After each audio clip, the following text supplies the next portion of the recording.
ରାତ୍ରିର ନିସ୍ତବ୍ଧତାରେ ନିଘଞ୍ଚ ଶାଳ ବଣ ଭିତରୁ ଶୁଭୁଛି ପାଉଁଜିର ସ୍ୱର। କେତେବେଳେ ଅମାବାସ୍ୟା ପୂର୍ଣ୍ଣିମାର ମଧ୍ୟରାତ୍ରିରେ ଶୁଭୁଛି ଘୋଡ଼ା ଟାପୁର ଟପ୍ ଟାପ୍ ଶବ୍ଦ।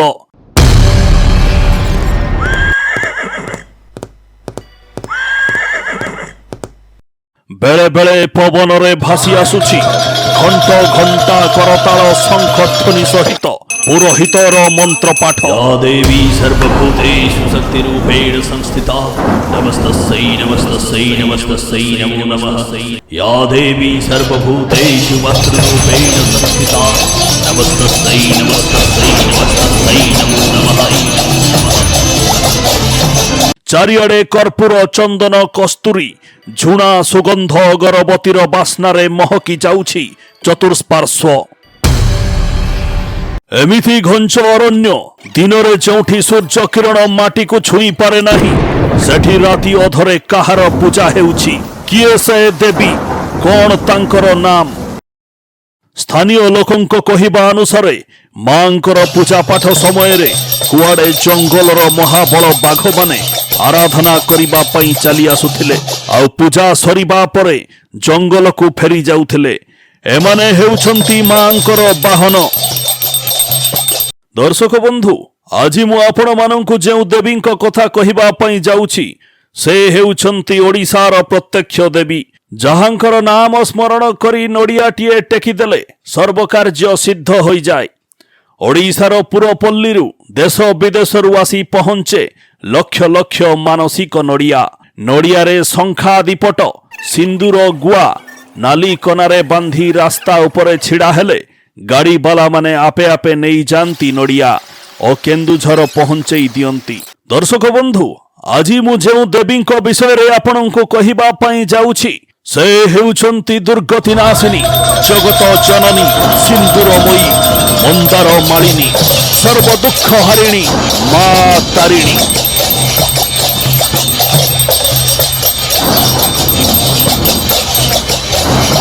ଦର୍ଶକ ବନ୍ଧୁ, ଭିଡିଓଟିକୁ ଆଗକୁ ବଢ଼େଇବା ପୂର୍ବରୁ ଯଦି ଆପଣମାନେ ମା ତାରିଣୀଙ୍କର ଭକ୍ତ, ତେବେ ଦୟାକରି କମେଣ୍ଟରେ ଜୟ ମା ତାରିଣୀ ଲେଖନ୍ତୁ। ଏବଂ ଯଦି ପ୍ରଥମ ଥର ପାଇଁ ଆମ ଭିଡିଓ ଦେଖୁଥାନ୍ତି, ଦୟାକରି ଆମ ଚ୍ୟାନେଲକୁ ସବସ୍କ୍ରାଇବ କରିଦିଅନ୍ତୁ। କେନ୍ଦୁଝରର ଘଟଗାଁ ଠାରେ ମା ତାରିଣୀଙ୍କର ଆବିର୍ଭାବ କେମିତି ହେଲା? କାହିଁକି ଅଟକି ଗଲା ମା ତାରିଣୀଙ୍କର ପାଦ?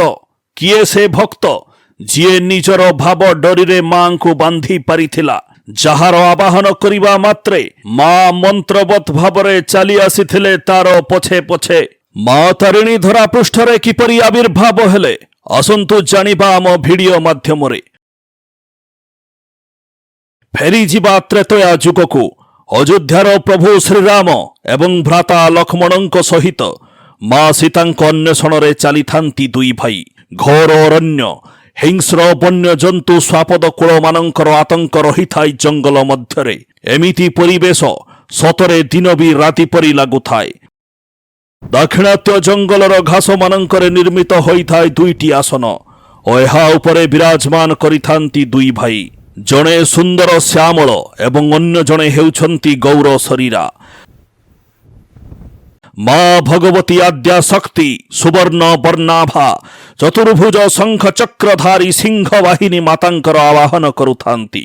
ମାଙ୍କ ସାମ୍ନାରେ ସମର୍ପଣ କରାଯାଇଥାଏ ବନ୍ୟଜାତ ଫଳ, ନଡ଼ିଆ, କଦଳୀ, ବନର ସୁଗନ୍ଧି ପୁଷ୍ପ। ମାଙ୍କ ଆରାଧନାରେ ଅନେକ ସମୟ ବିତିଯାଏ, କିନ୍ତୁ ହଠାତ୍ ଏମିତି କିଛି ହୁଏ ଯାହା ସମସ୍ତଙ୍କୁ ଆଶ୍ଚର୍ଯ୍ୟଚକିତ କରିଦିଏ। ଅରଣ୍ୟର ଶାନ୍ତ ନୀରବ ନିସ୍ତବ୍ଧତାକୁ ଭେଦ କରି କୋଟି ସୂର୍ଯ୍ୟଙ୍କର ପ୍ରଭା ନେଇ ଚତୁଃପାର୍ଶ୍ୱକୁ ଆଲୋକରେ ଆଲୋକିତ କରି ବିଜୁଳି ପ୍ରାୟ ଗତିରେ ଉଭା ହୁଅନ୍ତି ଜଣେ ଦେବୀ। ଆଉ ଏପଟେ ରାମ ଲକ୍ଷ୍ମଣ ଦୁଇ ଭାଇ କରପତ୍ର ଯୋଡ଼ି ମାତାଙ୍କୁ ପ୍ରଣାମ କରନ୍ତି। ମାତାଙ୍କ ସାମ୍ନାରେ ଟେକି ଦିଅନ୍ତି ନୈବେଦ୍ୟ, ଶୁଭ ନାରିକେଳ ଓ କଦଳୀ। ପ୍ରଭୁ ଶ୍ରୀରାମଙ୍କ ଆରାଧନାରେ ପ୍ରସନ୍ନ ହୋଇ ମା ଆଦ୍ୟା ଶକ୍ତି ମାତା ସୀତାଙ୍କର ଖବର ପ୍ରଦାନ କରିଥିଲେ। ମାତ୍ର ସର୍ତ୍ତ ମୁତାବକ ପ୍ରଭୁ ଶ୍ରୀରାମ ମା ଆଦ୍ୟା ଶକ୍ତିଙ୍କର ଛାୟା ମୂର୍ତ୍ତିକୁ ଦର୍ଶନ କରିବା ମାତ୍ରେ ମା ସେଇଠାରେ ପଥର ପାଲଟି ଯାଇଥିଲେ। ପ୍ରକାଣ୍ଡ ପାଷାଣ ମୂର୍ତ୍ତି ମା ତାରିଣୀଙ୍କ ରୂପରେ। ମା ତାରିଣୀ ଆସିଥିଲେ ପ୍ରଭୁ ଶ୍ରୀରାମଙ୍କର ସଙ୍କଟ ହରଣ କରିବା ପାଇଁ। ମାତ୍ର ମା ସେଠାରେ ସବୁଦିନ ପାଇଁ ବିରାଜମାନ କଲେ ସାରା ଜଗତର ସଙ୍କଟ ହାରିଣୀ ରୂପରେ। କିମ୍ବଦନ୍ତୀ ଅନୁସାରେ ପ୍ରଭୁ ଶ୍ରୀରାମଚନ୍ଦ୍ର ଦାକ୍ଷିଣାତ୍ୟରୁ ଲଙ୍କା ଅଭିଯାନ ପୂର୍ବରୁ ବନ୍ୟ ଅଧିବାସୀ କନ୍ଧ ଜାତିର ମୁଖିଆ ଦେହୁରୀଙ୍କ ଉପରେ ଦେବୀଙ୍କର ପୂଜା ଆରାଧନା ଦାୟିତ୍ୱ ସମର୍ପି ଦେଇଥିଲେ। ସେହି ଦିନରୁ କନ୍ଧ ଦେହୁରୀମାନଙ୍କ ଦ୍ୱାରା ସେ ପୂଜିତା ହୋଇ ଆସୁଛନ୍ତି।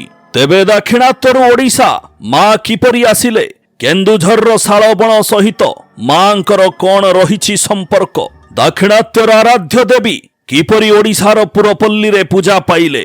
ଆସନ୍ତୁ ଜାଣିବା ଆମ ଭିଡିଓ ମାଧ୍ୟମରେ। ଆସନ୍ତୁ ଫେରିଯିବା 1500 ଖ୍ରୀଷ୍ଟାବ୍ଦକୁ। ଜଗନ୍ନାଥ ପୁରୀ ଧାମ ଶ୍ରୀମନ୍ଦିର ଭିତରେ ମା ବିମଳାଙ୍କ ମନ୍ଦିର ସମ୍ମୁଖରେ ନିଜକୁ ପୂର୍ଣ୍ଣ ସମର୍ପଣ କରି ଅନ୍ୟ ଜଳକୁ ତ୍ୟାଗ କରି ଅଧ୍ୟା ପଡ଼ିଥାନ୍ତି ଉତ୍କଳର ଗଜପତି ପୁରୁଷୋତ୍ତମ ଦେବ। ପୁନଃ କାଞ୍ଚି ବିଜୟର ଆଶା ନେଇ ରାଣୀ ପଦ୍ମାବତୀ ରୂପାମ୍ବିକାଙ୍କର ପ୍ରତିଛବି ମନ ଭିତରେ ବସେଇ ମାଙ୍କୁ ପ୍ରାର୍ଥନା କରୁଥାନ୍ତି। କାଞ୍ଚି ନରେଶଙ୍କଠାରୁ ପରାଜୟ ପ୍ରାପ୍ତ କରିବା ପରେ ବ୍ୟସ୍ତ ବିବ୍ରତ ଏବଂ ଦୁଃଖ ମନରେ ଭାଙ୍ଗି ପଡ଼ିଥାନ୍ତି ଉତ୍କଳର ଗଜପତି ପୁରୁଷୋତ୍ତମ ଦେବ। ପୁନଃ ସେନା ସଂଗଠନ କରି ଆକ୍ରମଣ କରିବାର ଆତ୍ମବଳ ହରେଇ ସାରିଥାନ୍ତି ମହାରାଜ।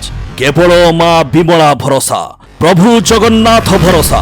ଯୁଦ୍ଧରେ ବିଜୟୀ ହେବା ପାଇଁ ଉଚିତ ପଥ ପ୍ରଦର୍ଶନ ପାଇଁ ମହାପ୍ରଭୁ ଜଗନ୍ନାଥଙ୍କର ସାହାଯ୍ୟ ଲୋଡ଼ନ୍ତି ଗଜପତି। ଠିକ୍ ଏହି ସମୟରେ ଏମିତି କିଛି ଚମତ୍କାର ଘଟିଲା। ମା ବିମଳା ଗଜପତି ପୁରୁଷୋତ୍ତମ ଦେବଙ୍କ ସ୍ୱପ୍ନରେ ପ୍ରକଟ ହୁଅନ୍ତି ଏବଂ ତାଙ୍କୁ ଆଶ୍ୱାସନା ଦିଅନ୍ତି, ରାଜନ୍, ଏଥର ତୁମର ବିଜୟ ସୁନିଶ୍ଚିତ। ମହାପ୍ରଭୁ ନିଜେ ଯୁଦ୍ଧ କରିବାକୁ ଯିବେ। ମାତ୍ର ତୁମକୁ ଏପରି ଏକ ବ୍ୟକ୍ତିକୁ ସେନାପତି କରିବା ପାଇଁ ପଡ଼ିବ। ଆଜିର ରାତ୍ରି ପାହିବା ମାତ୍ରେ ଯାହାଙ୍କ ଘର ଦ୍ୱାର ସମ୍ମୁଖରେ ମହାପ୍ରଭୁଙ୍କର ଧଣ୍ଡାମାଳ ଦେଖିବ, ସେ ହେବେ ଉତ୍କଳର ସେନାପତି। ସେ ସୈନ୍ୟ ଚାଳନା କଲେ ତମର ବିଜୟ ସୁନିଶ୍ଚିତ ହେବ। ରାତି ପାହିଲା, ସକାଳ ହେଲା। ସକାଳରେ ପ୍ରଥମ ସୂର୍ଯ୍ୟ କିରଣ ପଡ଼ିବା ମାତ୍ରେ ରାଜାଙ୍କ ମନ ମଧ୍ୟରେ ଭରି ରହିଥିଲା ଉନ୍ମାଦନା। ସୈନ୍ୟ ସାମନ୍ତମାନେ ଖୋଜି ଚାଲିଲେ ଏବଂ ଖୁବ୍ ଶୀଘ୍ର ସୁସମ୍ବାଦ ପ୍ରାପ୍ତ ହେଲା। ଘର ସାମ୍ନାରେ ମହାପ୍ରଭୁଙ୍କର ଧଣ୍ଡାମାଳ ଠାବ ହେଲା। ସଭିଙ୍କ ମନ ଆନନ୍ଦିତ ହେଲା। ମାତ୍ର ମନ ଭିତରେ ଭରିଗଲା ଅନେକ ପ୍ରଶ୍ନ। କିଏ ସେ ବ୍ୟକ୍ତି ଯାହାଙ୍କ ବିଷୟରେ ମହାପ୍ରଭୁଙ୍କର ସ୍ୱପ୍ନାଦେଶ ହେଲା? ସେ ଦେଖିବାକୁ କିପରି? ସେ ଏଠାରେ ଶ୍ରୀକ୍ଷେତ୍ରରେ କ'ଣ କରୁଛନ୍ତି? ଯେତେବେଳେ ଗଜପତି ଗୃହାଧୀଶଙ୍କୁ ଦେଖିଲେ ସେ ଆଶ୍ଚର୍ଯ୍ୟଚକିତ ହୋଇଗଲେ।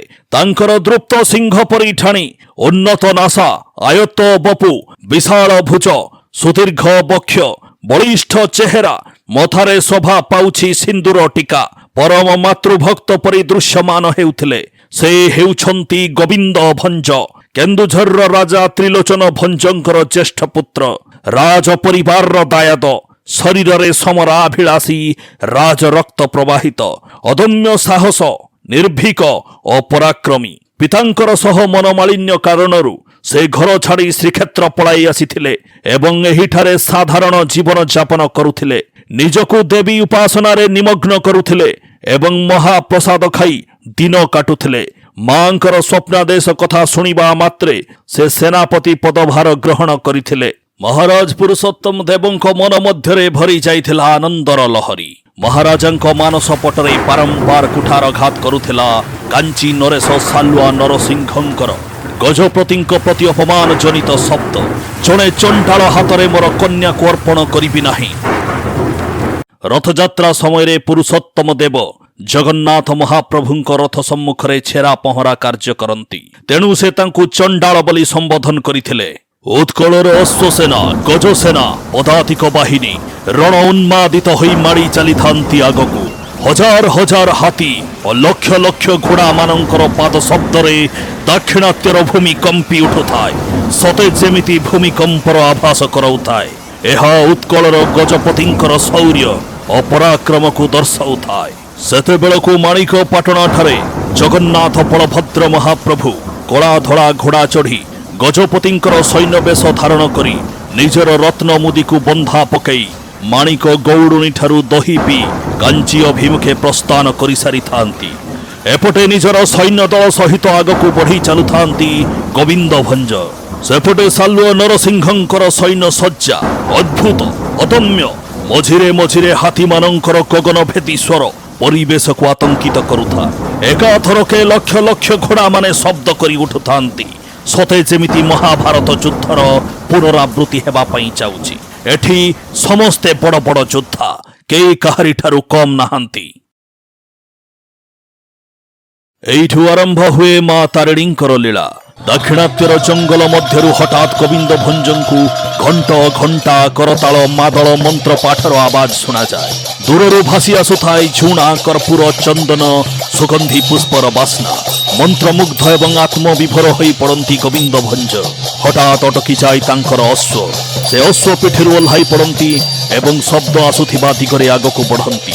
ଘଞ୍ଚ ଅରଣ୍ୟ ମଧ୍ୟରେ ସୁ ସୁ ପବନର ଗର୍ଜନ ବାସ୍ନାକୁ ଆହୁରି ତୀବ୍ର କରୁଥାଏ। କିଛି ବାଟ ଗଲା ପରେ ଗୋବିନ୍ଦ ଭଞ୍ଜ ମା ତାରିଣୀଙ୍କର ଆସ୍ଥାନ ପାଖରେ ପହଞ୍ଚନ୍ତି ଏବଂ ମାଙ୍କର ଦିବ୍ୟ ଭବ୍ୟ ରୂପକୁ ଦର୍ଶନ କରି ଆତ୍ମବିଭୋର ହୋଇଯାଆନ୍ତି। ନିଜକୁ ସମର୍ପି ଦିଅନ୍ତି ମାଙ୍କଠାରେ ଏବଂ କାଞ୍ଚିର ଅଧିଷ୍ଠାତ୍ରୀ ଦେବୀ ମା ତାରିଣୀଙ୍କୁ ଯୁଦ୍ଧରେ ବିଜୟ ଲାଭ କରିବା ପାଇଁ ଆରାଧନା କରନ୍ତି।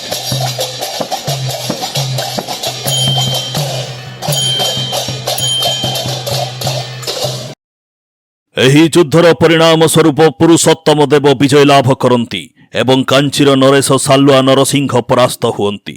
କାଞ୍ଚି ନରେଶ ସର୍ତ୍ତ ପୂରଣ ଅନୁସାରେ କନ୍ୟା ପଦ୍ମାବତୀଙ୍କୁ ସମର୍ପି ଦିଅନ୍ତି ପୁରୁଷୋତ୍ତମ ଦେବଙ୍କୁ। ଇତି ଅବସରରେ ଗୋବିନ୍ଦ ଭଞ୍ଜ ରାଜା ପୁରୁଷୋତ୍ତମ ଦେବଙ୍କୁ ତାରିଣୀଙ୍କର ଆରାଧନା କରି ବିଜୟ ବରପ୍ରାପ୍ତି ପ୍ରସଙ୍ଗରେ ଅଭିହିତ କରାନ୍ତି ଏବଂ ମାତାଙ୍କୁ ଉତ୍କଳ ନେଇ ଆସିବା ଲାଗି ପରାମର୍ଶ ଦିଅନ୍ତି। ତାହା ରାଜା ସାଦରରେ ଗ୍ରହଣ କରନ୍ତି। କିନ୍ତୁ ବାସ୍ତବରେ ଦେଖାଗଲା ଯେ ମଦନ ମୋହନ ଏବଂ ରଘୁନାଥଙ୍କର ମୂର୍ତ୍ତି ସିନା ଅଣାଯାଇ ପାରିବ, ମାତ୍ର ମା ତାରିଣୀଙ୍କର ପାତାଳ ସ୍ପର୍ଶୀ ପ୍ରସ୍ତର ମୂର୍ତ୍ତି ଘୁଞ୍ଚାଇ ହେବ ନାହିଁ। ତେଣୁ ଗୋବିନ୍ଦ ଭଞ୍ଜ ମା ତାରିଣୀଙ୍କ ସମ୍ମୁଖରେ କାନ୍ଦିବାକୁ ଲାଗିଲେ। ଉତ୍କଳ ଯିବା ପାଇଁ ମାଙ୍କୁ ବାରମ୍ବାର ଅନୁରୋଧ କଲେ। ମାଙ୍କ ପାଖରେ ଅଖିଆ ଅପିଆ ଅଧିଆ ପଡ଼ିଲେ। ଭକ୍ତର କରୁଣ ପୁକାର ନିଶ୍ଚଳ ପ୍ରେମକୁ ମା ପ୍ରତ୍ୟାଖ୍ୟାନ କରିପାରିଲେ ନାହିଁ। ଦେବୀ ପ୍ରସନ୍ନ ହୋଇ କହିଲେ ସେ ଘୋଡ଼ାରେ ଚଢ଼ି ତାଙ୍କ ପଛେ ପଛେ ଉତ୍କଳ ଯିବେ, କିନ୍ତୁ ପଛକୁ ଚାହିଁଲେ ସେଠାରେ ସେ ରହିଯିବେ ଏବଂ ତାଙ୍କର ଘୋଡ଼ା ମାଟି ଘୋଡ଼ାରେ ପାଲଟିଯିବ। ଏହିପରି ଭାବରେ ମା ତାରିଣୀ ସ୍ୱଇଚ୍ଛାରେ ଉତ୍କଳ ଆସି ପୁରୀଠାରେ ପ୍ରତିଷ୍ଠିତ ହେଲେ। କିନ୍ତୁ ମା ତାରିଣୀ କେନ୍ଦୁଝର କିପରି ଆସିଲେ, ଆସନ୍ତୁ ଜାଣିବା। କାଞ୍ଚି ବିଜୟର 5 ବର୍ଷ ପରେ 1480 ମସିହା କେନ୍ଦୁଝରର ରାଜା ତ୍ରିଲୋଚନ ଭଞ୍ଜଙ୍କର ତିରୋଧାନ ଘଟିଲା।